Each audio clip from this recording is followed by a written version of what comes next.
parking de la rivière, qu'on appelle le tennis, sur la plage centrale, il est souvent inoccupé. Le parking de la gare, maintenant les gens ont pris l'habitude d'y aller, et il est pratiquement complet tout le temps. Le parking du marché à côté, il fonctionne. On a fait un grand parking de 90 places à la plage centrale du Marais, et il fonctionne, et il est plein.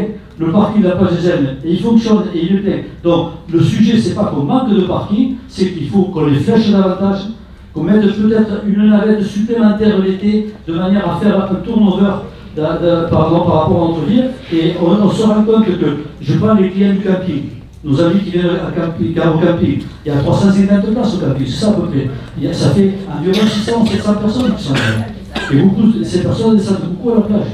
Et ces personnes descendent plus avec la voiture, et descendent avec la navette municipale. Donc il y a plusieurs sujets de ce que je viens de dire, Raymond, que je peux partager, mais moi je pense qu'en conscience, si demain, j'entends parler de ça par tout le monde, si demain on veut préparer un monde meilleur, si demain on veut préparer l'avenir de nos enfants, il va falloir un moment qu'on accepte d'évoluer dans notre consommation d'espace public. Et je pense que de contraindre la voiture, ce qu'on a fait, je me suis fait assez engueuler pour ça, je pense que c'est aussi une responsabilité que nous avons les uns et les autres à mettre en place.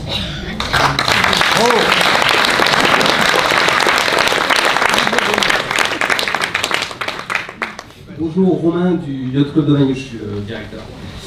J'avais une question déjà pour atteindre la plage. Alors c'est vrai qu'on charrie beaucoup de matériel en avant-saison, en après-saison. Je voulais savoir si vous aviez gardé un chemin pour accéder à la plage côté sud de la Bagnole. En voiture. En voiture. On a gardé le cheminement qui est sans. Pardon. On a gardé le cheminement qui va jusque devant la porte du Yacht Club, et le Yacht Club, il est maintenant traversant. Je vous ai montré sur place. Moi, on a pu se voir sur place pour le coup. Et je vous ai montré qu'il y avait une porte devant, une porte derrière, et c'est direct à la plage après. Mais avec une remorque, on ne pourra pas amener le. Oui, mais la réponse est exactement la même qu'aujourd'hui. C'est-à-dire, si on veut aller avec nos bagnoles, et moi j'ai plein de voitures en plus, si on veut aller avec nos voitures devant la boulangerie, si on veut aller avec nos voitures à la plage, si on veut aller à la voiture devant la pharmacie, il n'y aura que des trucs pour les voitures. Et donc, ça renvoie à la question d'avant, est-ce qu'on veut de l'écologie ou est-ce qu'on veut des routes et du bitume partout? Donc moi je pense que pour vous, pour amener le matériel, vous pourrez aller jusque le club, probablement vous pouvez rentrer dedans, et ensuite vous avez accès à la plage directe. Oui, alors si on... Et aujourd'hui, je vous défie de me dire comment vous y alliez. En passant derrière la ganotte. Concrètement, c'est si on met en place plus d'activités à Bagnous, et notamment des régates, si on amène 100 bateaux sur la plage, il nous faudrait un accès en fait, pour pouvoir amener les bateaux jusqu'à la plage. Donc il faut renégocier avec vos voisins, je pense. Moi je pense qu'il faut rester réaliste, si je peux me permettre. Moi je comprends ce que vous dites, normalement on fera l'effort, ça va trouver des solutions. Mais quand même, le but c'est pas d'amener 100 bateaux sur la plage. Parce que l'usage de la plage, il est pour le club nautique, pour les enfants, mais il est aussi pour les meilleurs, pour les papis, pour les mamies, pour les gens qui la profitent de la plage. Donc, je ne suis pas sûr que dans ce salle, tout le monde ne souhaite que de la plage ou même son bateau.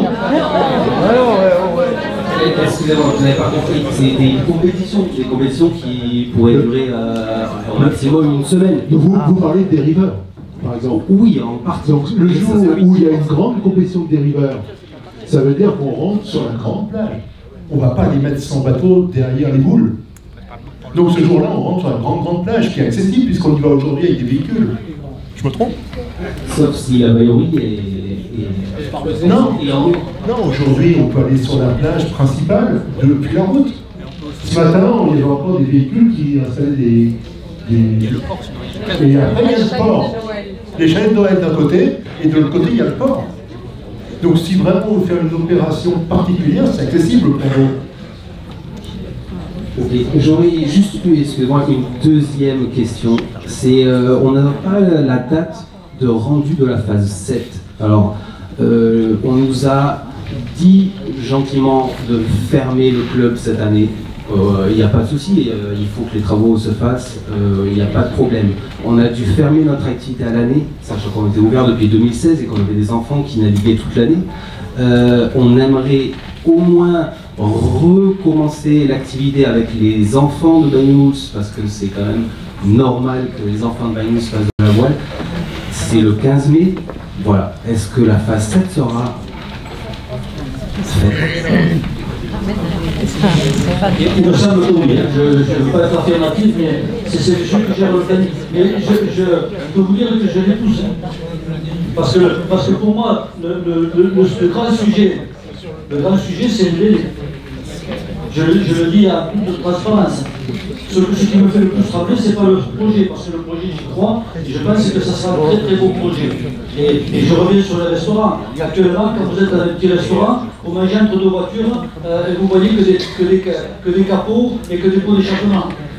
Demain, vous allez manger à 1,50 m au-dessus du port, vous verrez des bateaux, vous verrez la mer, ça va être magique. Ça va être magique. Voilà, donc, et elle a pris la tramontane, puisqu'on sera du bon côté par rapport à notre côté géographe. Donc le sujet, pour moi, le sujet, c'est le délai. Et c'est pour ça que, quand on nous a présenté les premières phases, on a essayé de mettre en avant la construction des bâtiments pour qu'on puisse les livrer à ceux, et je voudrais qu'on en parle avant que tout le monde s'en aille, les AOT, pour ceux qui vont recevoir les AOT.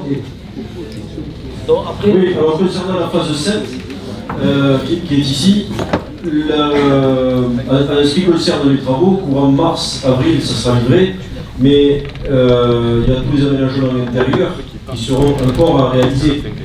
Le bungalow, tous ces éléments-là. Donc ça, vous pourrez y intervenir à partir du mois de mars-avril. Voilà. Je voulais compléter la personne qui parlait des accès PMR amenant du village. Donc je me permets de couper Yannick. Donc aujourd'hui, vous avez effectivement, quand vous allez emprunter la passerelle, vous tombez sur des escaliers.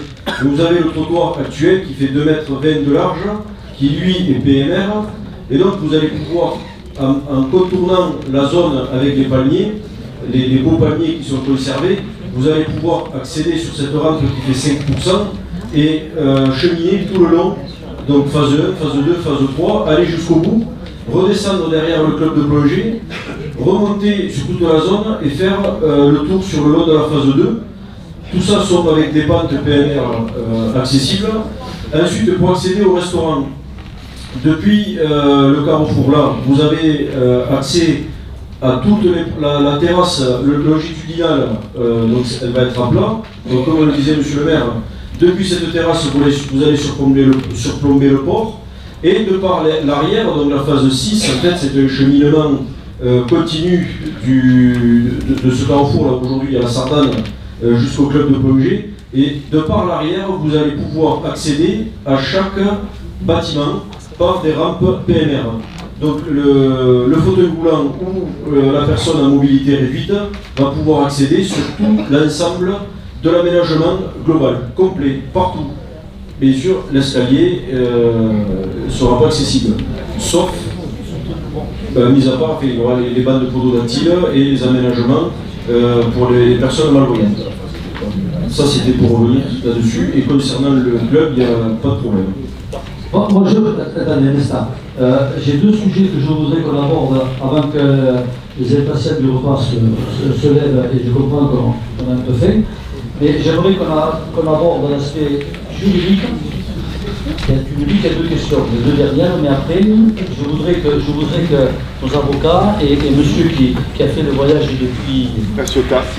Pardon ? La Ciotat. La Ciotat, puissent intervenir pour nous donner la réglementation que nous sommes obligés de mettre en place. Donc, on fait ces deux questions, et après, si vous voulez, après eux, moi je reste et je réponds tout ce que vous voulez. J'ai pas de souci par rapport à ça.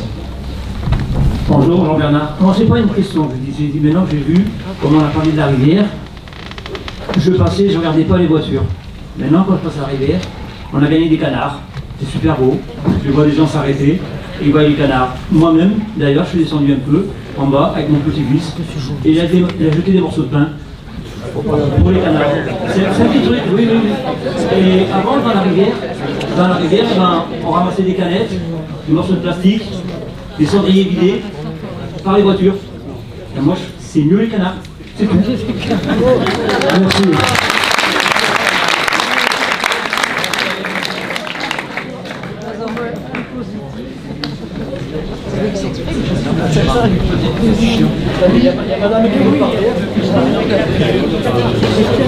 S'il vous plaît, allez-y, madame. J'ai une question qui va paraître un peu hors sujet.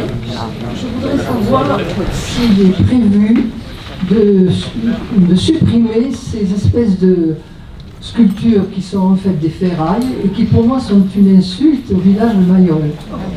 Bon, je ne vais pas y répondre, c'est un avis, moi je... Bon voilà, on ne va pas répondre à cette question. La dernière question, je laisse monsieur s'exprimer. Juste une petite question, monsieur. La sortie du port qui est sur le parc Méditerranée actuellement. Il y a une génération qui était étudiée, de manière à ce qu'on puisse sortir. Oui. Alors, écoutez, s'il vous plaît, monsieur Capel. Non, ils sont marrants, vous savez, 5 minutes de retard. Je voudrais qu'on aborde le sujet des avocats. Et je vais passer d'abord la parole à notre avocat, M. Calvé, qui est le fils de François Calvé. Voilà. Un monsieur que j'aime beaucoup et qui nous a beaucoup aidé. Je le dis parce que François, c'est un ami, un monsieur qui est précieux. Bon, voilà. Merci, monsieur le maire. Oui, très brièvement, pour revenir sur cette histoire d'AOD qui est assez compliquée, mais qui est assez simple finalement aujourd'hui, c'est qu'auparavant, comme nous sommes sur le domaine public, disons que la mairie avait un petit peu les mains libres pour délivrer les autorisations, que ce soit aux personnes à qui les livre, même sur leur durée ou sur le montant. Aujourd'hui, ce n'est plus du tout le cas. C'est une législation très précise qui s'est mise en place depuis quelques années, qui oblige la mairie, ça c'est le cas un peu partout, à mettre de la concurrence dès lors qu'il y a une activité économique qui vient s'installer sur le domaine public. Donc je ne parle que des AOT qui ont pour objet une occupation, une activité économique. Je ne parle pas du reste. Donc sur ces AOT, effectivement, la mairie est obligée de faire des appels à candidature avec des critères de sélection qu'elle détermine, et des critères qui sont objectifs, et de choisir si il y a plusieurs candidats, de choisir entre les candidats pour effectivement délivrer les AOT.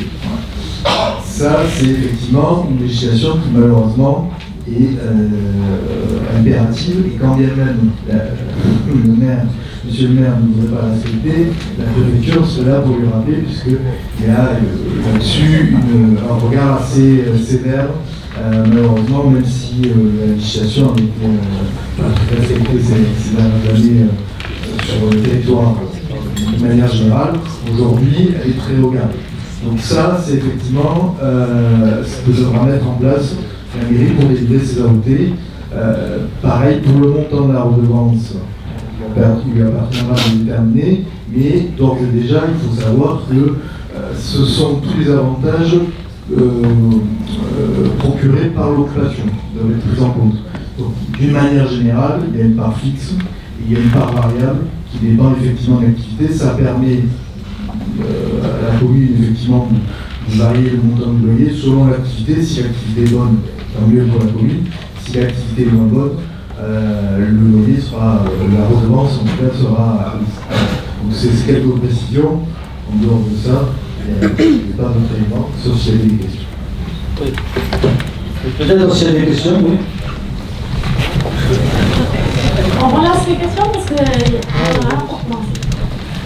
On repart sur les questions. Par rapport aux AOT. Par rapport aux AOT.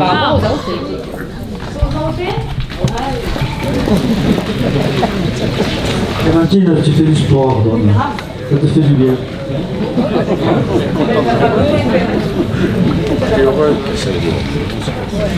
Je me lève.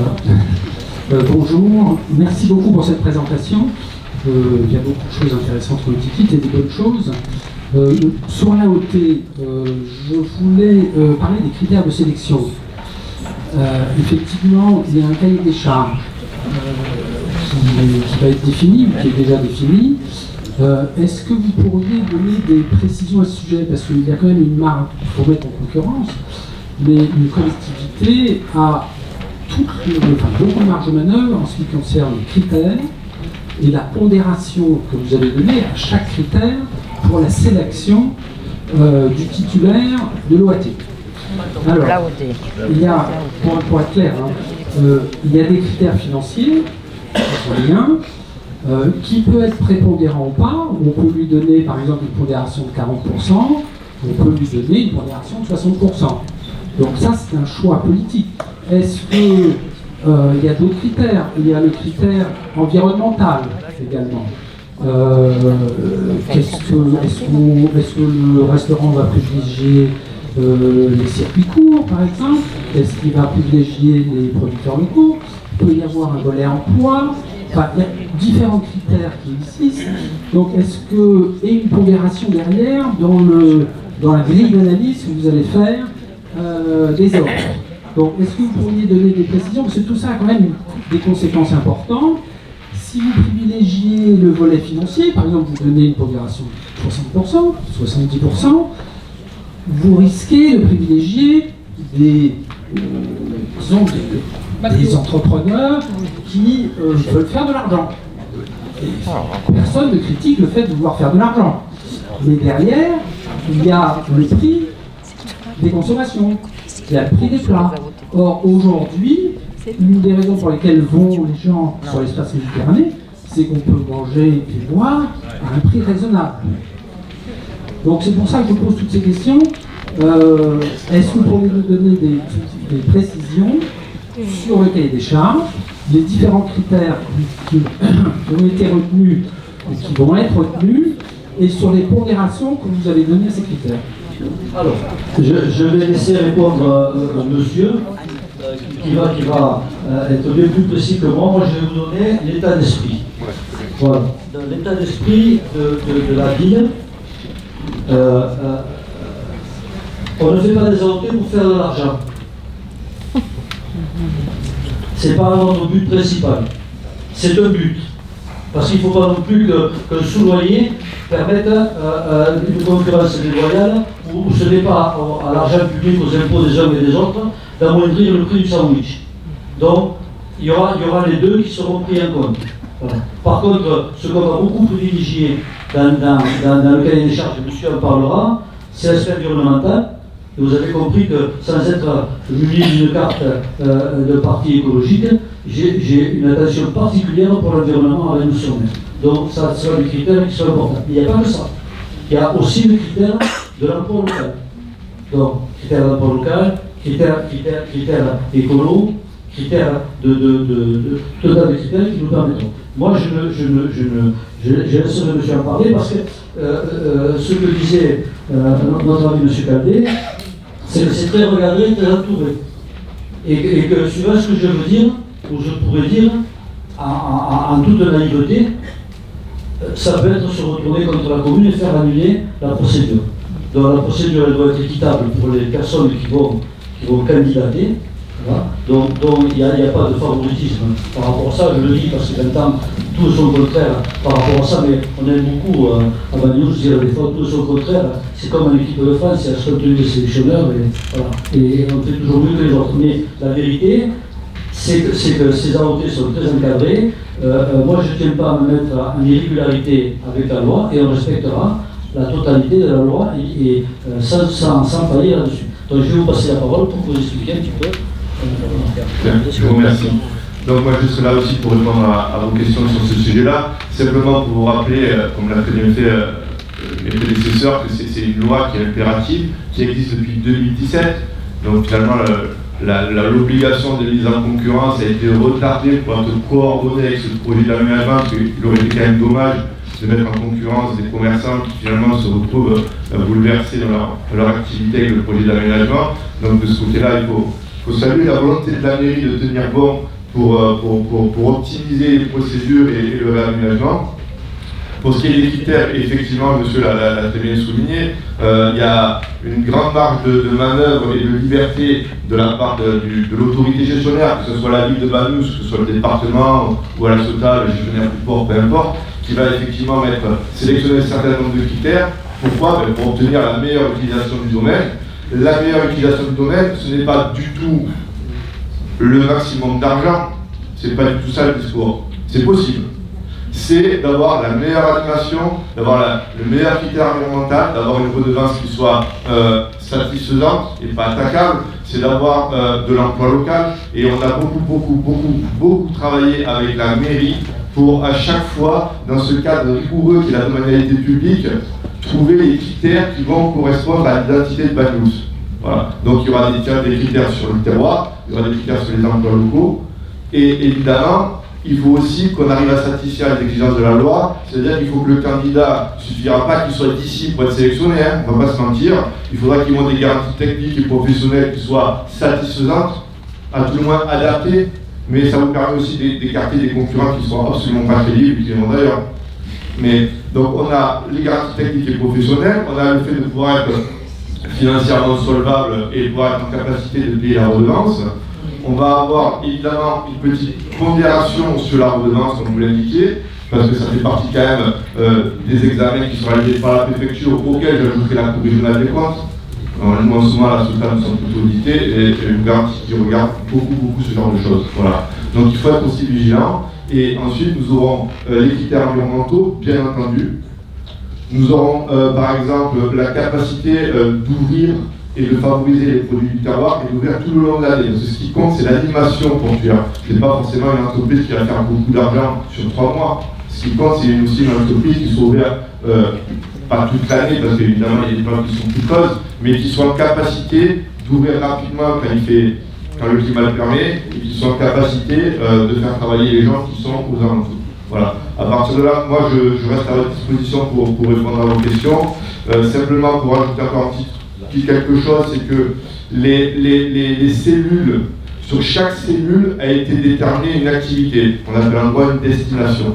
Donc, s'il y a une activité dite de petite restauration ou de nautisme, il ne sera pas possible de proposer une autre activité. Donc, quand bien même quelqu'un propose des milliards, il ne serait pas recevable, purement et simplement. Sa candidature serait retoquée. Voilà. Et sur certaines cellules, il va y avoir des espaces annexes ou accessoires, on va même associer plutôt, pardon, comme des postes à flot ou des terrasses, voilà, qui eux vont rester au tarif public en vigueur. Donc la redevance, c'est un système de prix plancher sur lequel le candidat peut surenchérir. Le prix plancher, nous avons fait des études qui sont plutôt bas.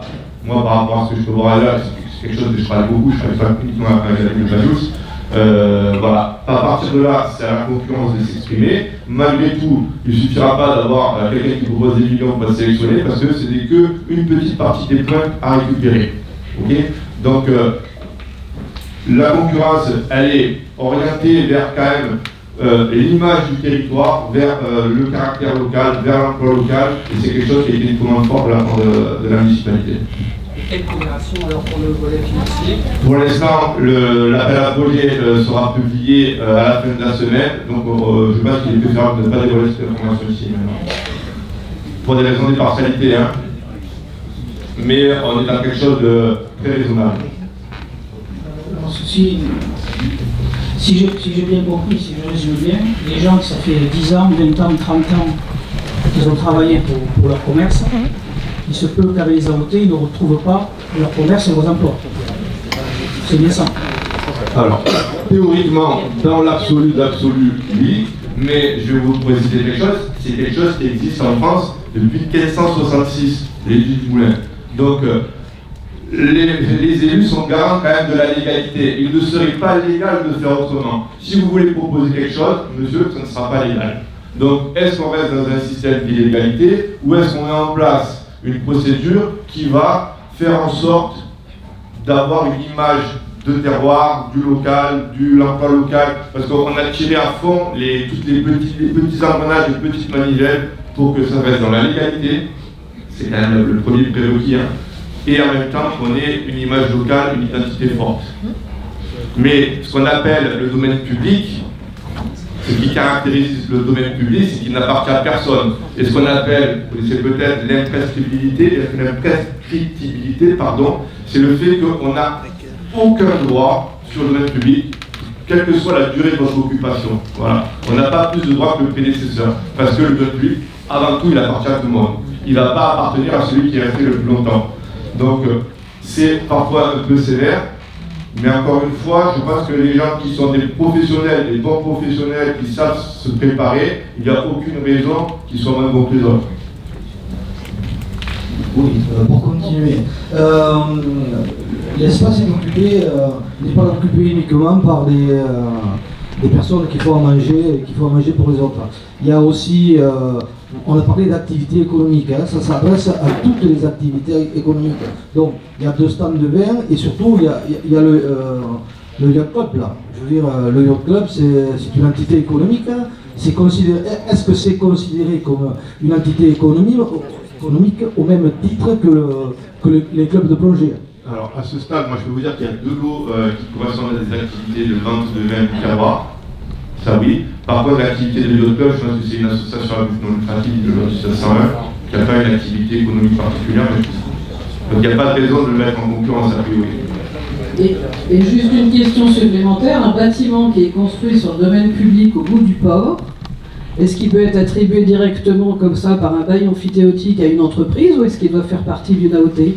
Alors, puisque l'entreprise est aussi une activité économique. Le bail amphithéotique, c'est une catégorie de l'AOT en fait. AOT, ça veut dire autorisation d'occupation temporaire du domaine public. Le bail amphithéotique, c'est une catégorie qui a existé à un moment donné, mais qui n'est plus très usitée parce que c'est pas adapté au domaine portuaire. Sur le domaine portuaire, l'autorisation maximale qu'il faut obtenir, c'est 35 ans. L'autorisation aujourd'hui qu'on a envisagé de donner, ça sera jusqu'à 12 ans. Voilà, 12 ans, mais attention, c'est au maximum. Et la durée, parce que c'est la loi qui en dispose, elle est en fonction des investissements qui seront réalisés. Donc une entreprise qui n'investit pas ne pourra pas avoir le maximum. Une entreprise qui investit beaucoup, qui va montrer les tableaux d'amortissement, va pouvoir obtenir jusqu'à 12 ans.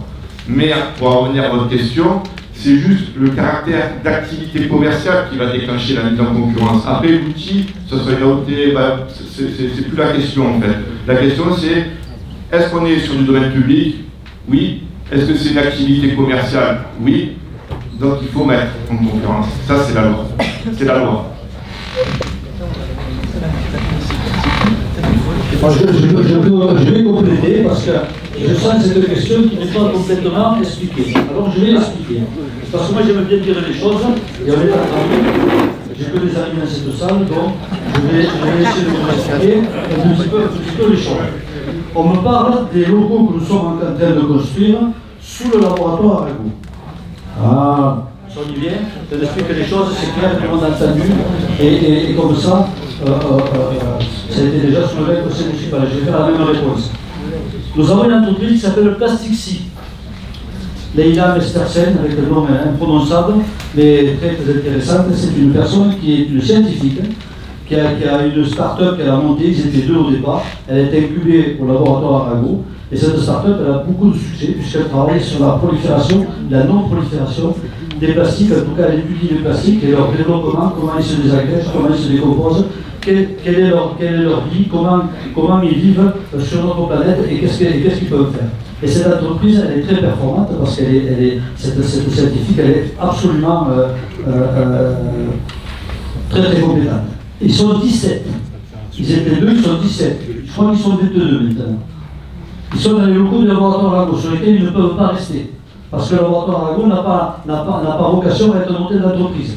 Il incube les entreprises, il leur permet d'avoir de mettre le pied à l'étrier, 1 an, 2 ans, 3 ans, des fois un peu plus parce qu'il y a, je vois un monsieur qui signe la tête, donc vous pourrez le confirmer si je dis une bêtise, n'hésitez pas. Hein. Et à un moment, les entreprises, elles doivent vivre et voler de leurs propres ailes. Sauf que Plastic-C, pour pouvoir vivre de ses propres ailes, elle a des critères, des besoins. Et le besoin, c'est une prise d'eau. Une prise d'eau qui soit sécurisée. Or, on m'a dit, au moment, on va la mettre dans les locaux de Taracap, de Pierrefitte, à la place des piscines. Sauf que la prise d'eau n'est pas sécurisée, parce qu'elle est filtrée. On va les mettre à Pont-Val, on va faire prendre l'eau dans le port. Imaginez une entreprise qui travaille sur la pollution avec les moules, les mollusques, les plastiques, qui va prendre l'eau dans un port. C'est pas possible. Dans un moment, cette entreprise avait besoin d'une prise d'eau sécurisée. Et on ne trouvait pas.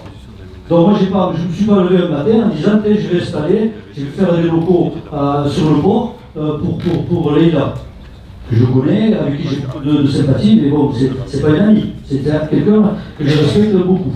Et donc cette entreprise, Leïla, quand elle est venue me voir il y a quelques temps, elle m'a dit, je vais partir. Je vais partir parce que je n'ai pas de solution pour mon entreprise. Et j'ai des propositions dans le Var, sur la Côte d'Azur, à Barcelone, où les régions, les villes sont hyper intéressées pour faire venir ces genres d'entreprises. Parce que l'entreprise de Leïla, elle va créer peut-être une quarantaine d'emplois. Elle est sponsorisée par des grands groupes, BIC, L'Oréal, et que je sais. Donc elle fait des levées de fonds. Et maintenant, elle est connue et très respectée par rapport à ce qu'elle fait.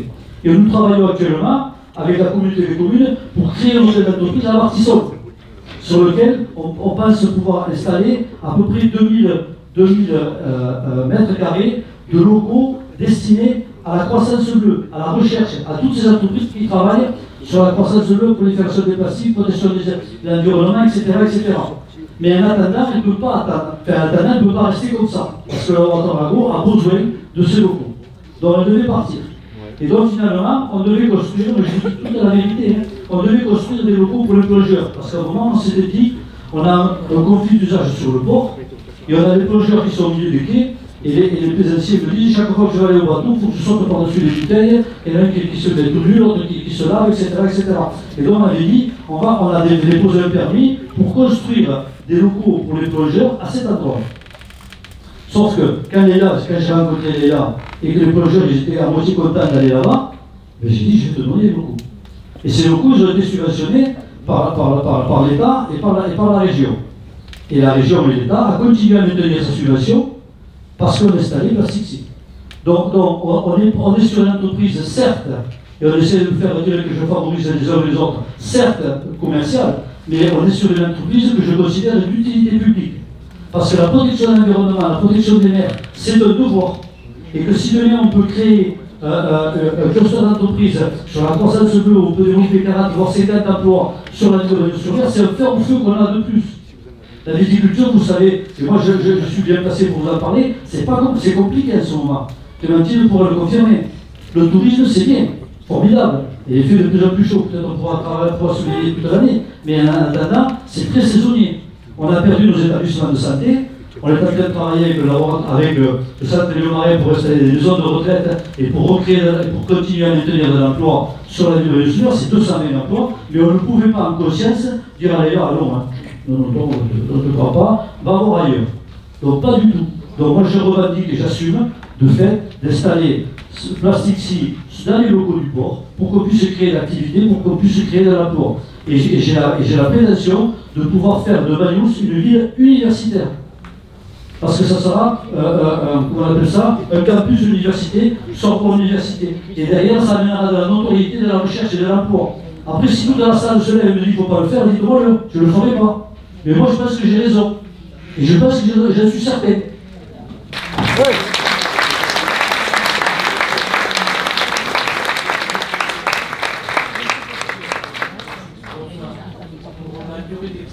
Est-ce qu'on pourra accéder au volet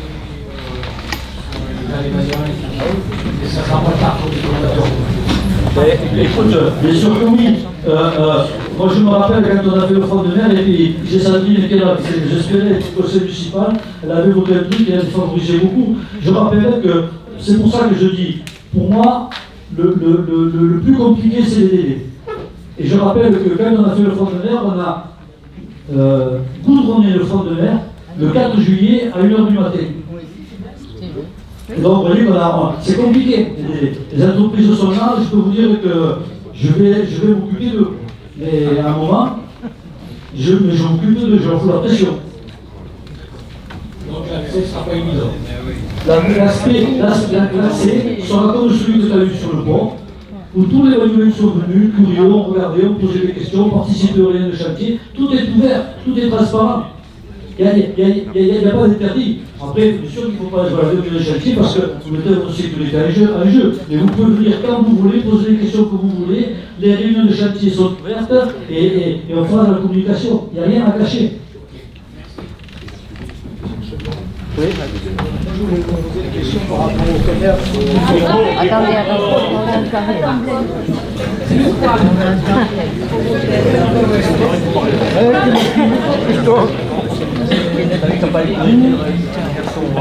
Je vais juste vous poser une question, c'est par rapport à ce qui va être fait par rapport aux AOT. Les nouveaux commerces qui vont être faits vont être mis en en concurrence par rapport au fait qu'ils soient sous le domaine public. Tous les commerces qui existent d'ailleurs, même les plongeurs, tous ces plongeurs, on peut considérer que c'est du commerce, est-ce qu'eux aussi, il y a un moment où ils vont être mis en concurrence par rapport à leur commerce? Oui, c'est dans le même règlement. En fait, ces activités commerciales vont partager un règlement de consultation qui a en très grande partie avec un point commun. Et puis, certaines cellules vont avoir des petites particularités, donc destination bien définie, plongée. Cette cellule-là, par exemple, va avoir droit à X mètres carrés de poste à flot, l'autre cellule va avoir droit à X mètres carrés de terrasse sur le port. Mais oui, effectivement, comme je ne vais pas faire le détail de tous les lots, mais il y a 11 lots, et dans ces lots-là, vous allez retrouver de la petite restauration, de la vente de vin, de l'accastillage, de la plongée. Et nous avons fait en sorte aussi d'interdire aux candidats de postuler sur plusieurs lots, en fait d'être attributaires de plusieurs lots. Donc pour équilibrer la concurrence, on fait en sorte que si par exemple une entreprise de plongée et une société gagne une mise en concurrence, elle ne pourra pas avoir le deuxième lot. Comme ça permet de répartir l'espace public et de faire travailler tout le monde. De la même manière pour la petite restauration, etc. Donc, il y aura un système de vœux. Dès que le vœu est exaucé, à ce moment-là, la candidature est terminée. Et ils auront aussi les délais des 12 ans en fonction des investissements, comme on dispose de la loi. C'est vrai, ce que je n'ai pas précisé tout à l'heure, c'est que les cellules, la plupart des cellules vont être mises quasiment nues. Ce qui présente vraiment l'avantage, il faut vraiment prendre conscience, de permettre de donner l'opportunité à l'entreprise d'investir et donc d'avoir de la durée. Parce que si on remet des cellules qui sont complètement aménagées, la commune n'a pas le droit de donner de la durée puisqu'il n'y a pas d'investissement suffisant. Donc la possibilité d'investir permet d'avoir de la durée et en plus, ce qui n'est pas rien, permet à l'entrepreneur de faire le local comme lui il aime, comme lui il veut travailler.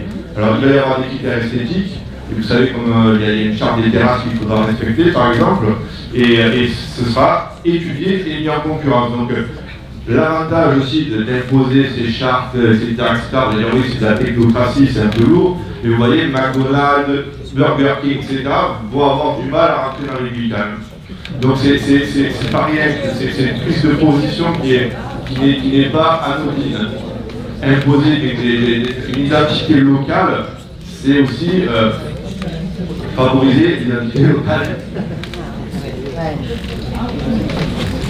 Est-ce que vous avez d'autres questions?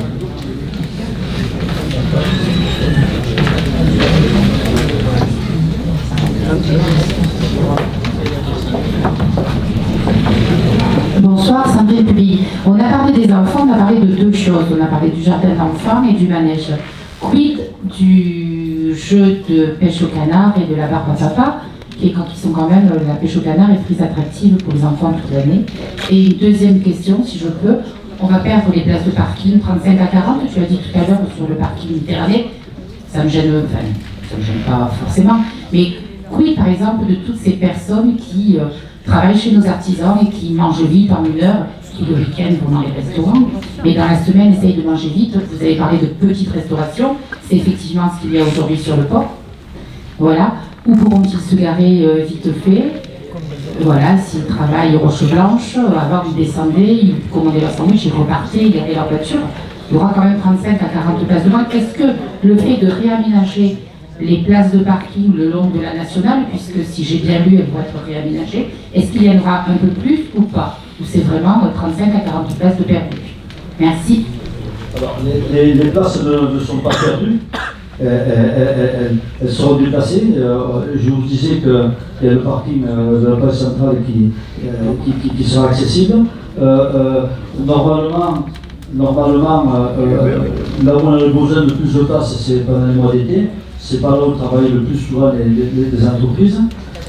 Il y a des aménagements qui sont faits, mais je reviens sur ce que je vous ai dit au départ. Le leitmotiv, le but, ce n'est pas de prioriser la voiture, c'est de contraindre la voiture pour prioriser le piéton, la mobilité douce et ouvrir cet espace. Donc c'est dans cet esprit-là que c'est fait. Sur le front de mer, il y a des 30 places, 40 places.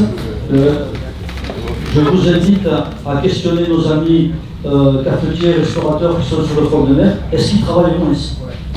Est-ce qu'ils travaillent au moins ici? Moi, je me rappelle avoir vu des terrasses de café, pas tout pleines. Et en ce moment, c'est compliqué, y compris à l'intersaison, d'avoir une place sur les terrasses de café. Donc, il y a du monde. Les gens y vont. Donc pour l'histoire de la voiture, j'entends votre souci, je le partage à moitié. En ce qui concerne la pêche au canard, parce que j'ai entendu beaucoup parler de la pêche au canard, est-ce que le débat d'investir et de refaire le front de mer se situe autour de la pêche au canard? Moi, je pose la question. Mais bien sûr que non, mais tout à l'heure tu as dit la place aux enfants. On a parlé du jardin d'enfants, on a parlé du manège, on a oublié ça. Alors, donc, ça parce qu'actuellement, on n'est pas tout à fait raccord avec cette installation, pour dire les choses comme elles sont. Donc comment ça s'appelle le manège? Le carrousel, il n'y a aucun souci là-dessus. Sur la pêche au canard qui est extrêmement volumineuse et qui fait qui représente un mur, une paroi relativement importante, on a du mal, en tout cas les architectes, de l'insérer dans le projet du front de mer. Parce que si on dégage toutes les vues, tout le front de mer, tous les espaces, pour mettre un mur de 14 mètres de hauteur au milieu, je pense que quelque part on gâchera notre sujet. Donc on va essayer de trouver des solutions, on va travailler avec eux, mais pour l'instant ça reste, c'est pas encore tranché. Le carrousel, il n'y a aucun souci, mais la pêche au canard c'est plus compliqué. Et pour moi, l'aménagement du front de mer, je ne veux pas la pêche au canard.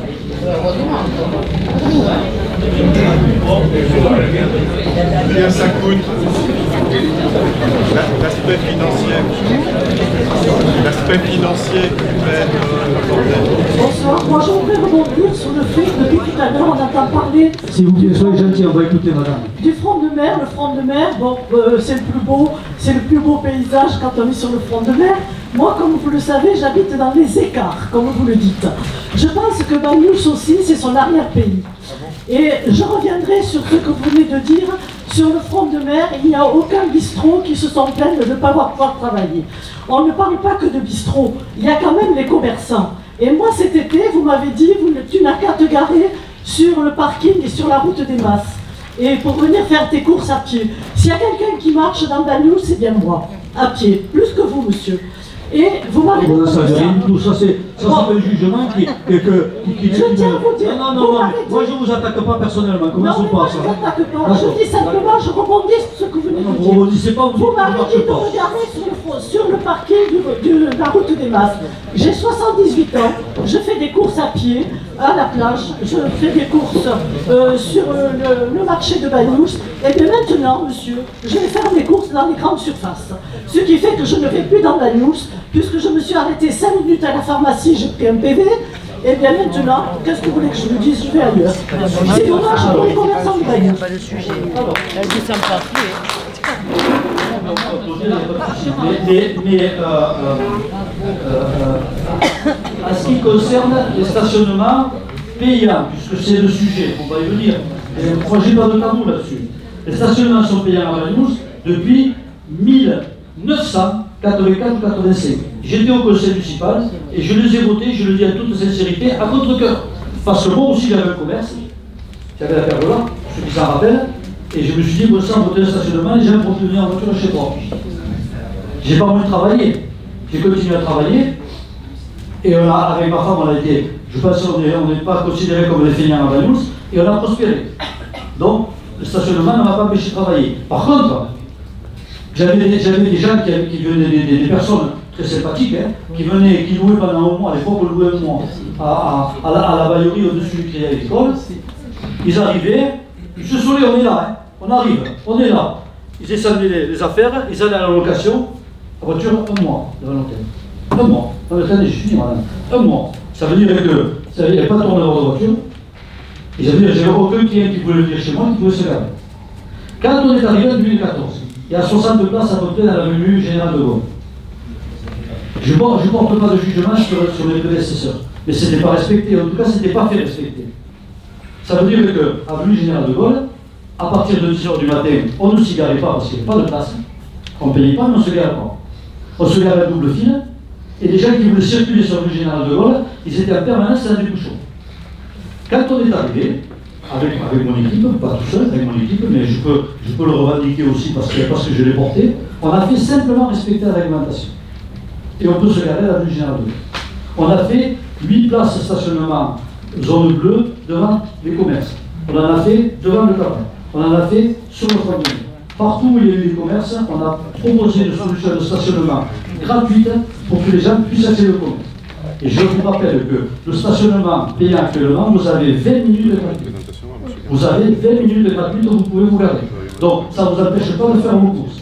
Si vous voulez, car le parking ici, j'ai toujours des amis, j'espère que oui, ils m'ont dit de tout quand j'ai fait payer le stationnement ici à côté du parking du marché, le parking de la gare. Et les mêmes personnes, 6 mois après, on me dit, enfin on peut se garer au marché.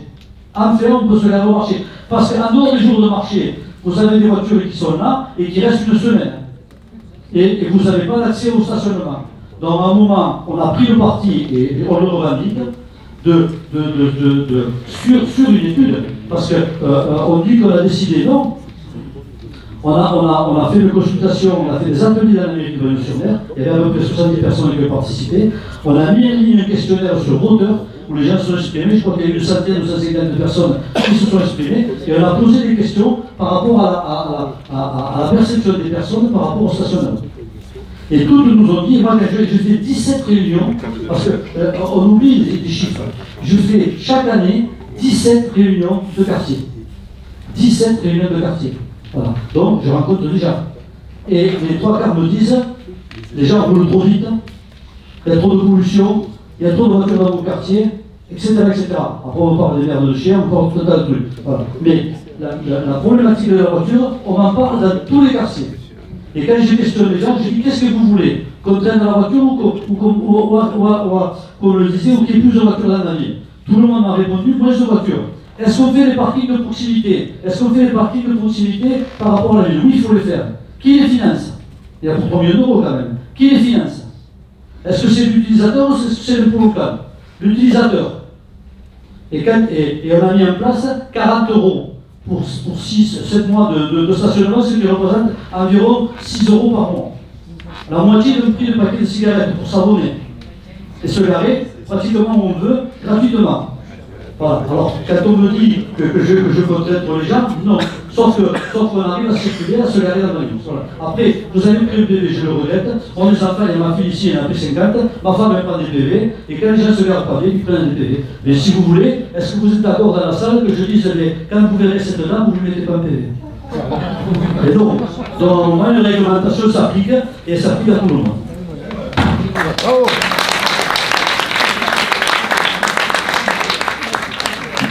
Moi, c'est pas une question, c'est tout simplement assez qu'on passe au budget.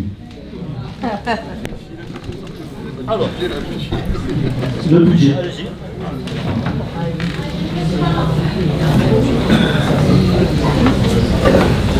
Bonsoir M. le maire, bonsoir à tous. Juste une question avant de passer au budget. En fait, 2 questions. Première des questions liée à la durée de vie de tous ces travaux. Est-ce qu'il y a déjà une étude de fait là-dessus? On peut estimer, évaluer combien de temps pourraient durer tous ces travaux. Deuxième question, l'élévation des niveaux de la mer. L'État, via le BRGM, annonce une surélévation jusqu'à 4 mètres. C'est l'État, c'est le BRGM, c'est pas moi. Je voudrais savoir si justement il y a des études de fait dans ce niveau.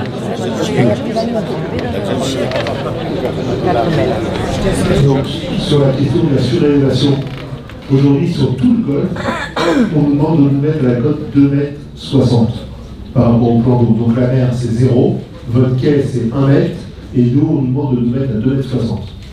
Donc c'est pas 4 mètres. Et donc, par exemple, les seuls des bâtiments sont à 2,62 m d'altitude. Et aujourd'hui, la route de Bagnols, elle est à 2,83 m de mémoire au point bas. Voilà. Donc on doit se mettre au niveau de la route. Ça c'est pour la question de l'altitude. Et la deuxième question, c'était sur la durée de vie. Donc, les aménagements actuels, ils datent des années 70, 80. Donc, ils ont déjà 40 ans.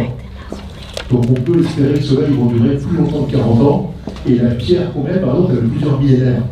Donc elle devrait pouvoir tenir un petit peu aussi. Et dans les bétons, il y a 40% de pierre à peu près. Donc tout ça, ça devrait tenir assez longtemps.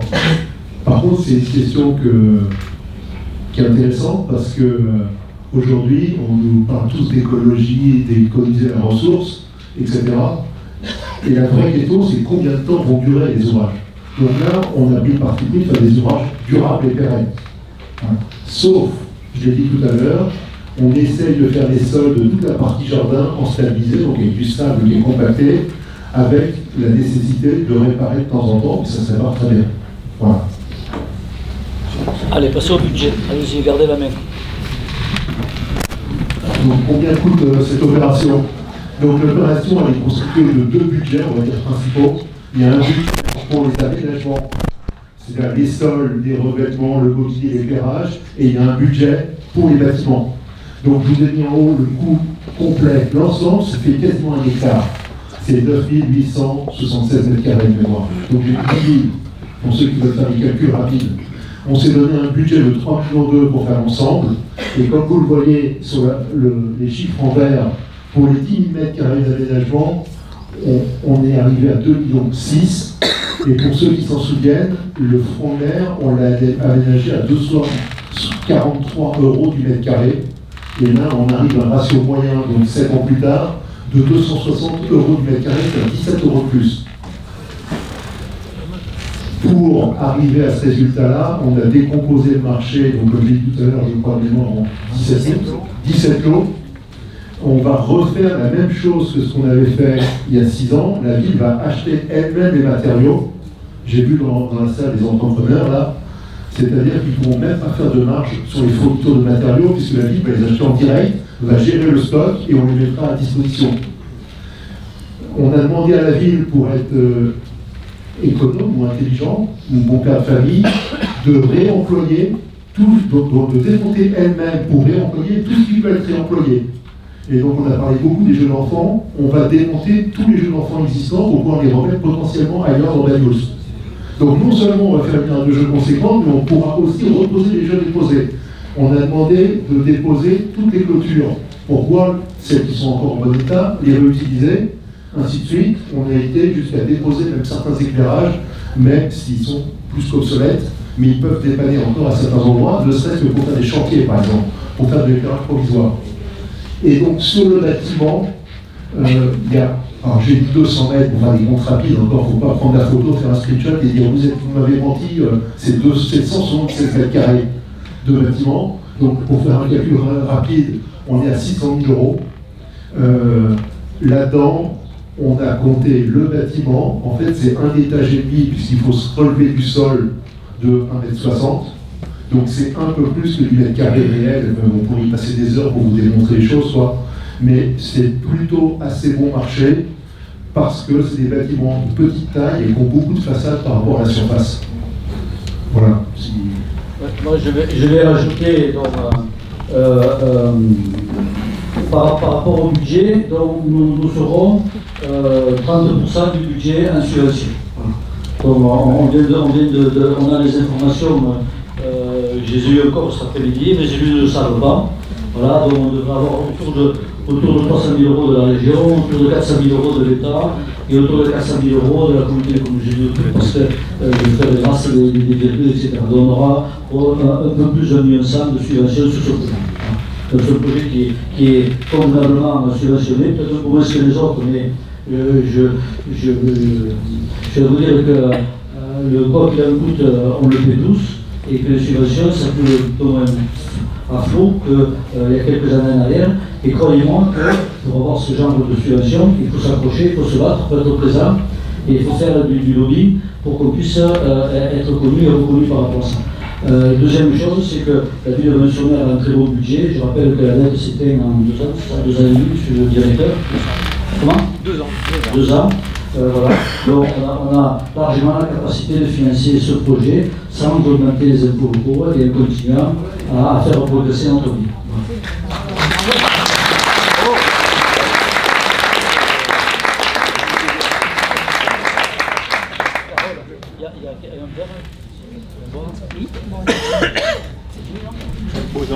Juste pour le plaisir, je vous ai mis 2 photos anciennes pour faire un peu le résumé de tout ce qu'on vous a raconté depuis un moment. Autrefois, c'était une île. Dans les années 70, là, c'est une île prise en photo aérienne dans les années 50. Oui, c'est une nouvelle. Dans les années 70, on a remblayé entre l'île et le port, on a fait un parking, et donc en 2024, on va faire un jardin.